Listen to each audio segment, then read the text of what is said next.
Siapa yang tak nak dosanya diampunkan, scroll video ni. Dan siapa yang tak nak rezekinya melimpah ruah, scroll video ni.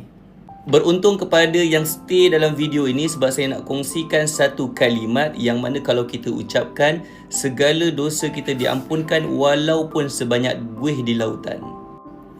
Sebelum tu sahabat-sahabat nak sempurnakan untuk amalan yang istimewa ini, sahabat-sahabat boleh tekan 5 butang yang bermanfaat ini. Moga-moga ramai lagi manusia yang dosanya akan diampunkan disebabkan video dan amalan yang kita akan kongsikan.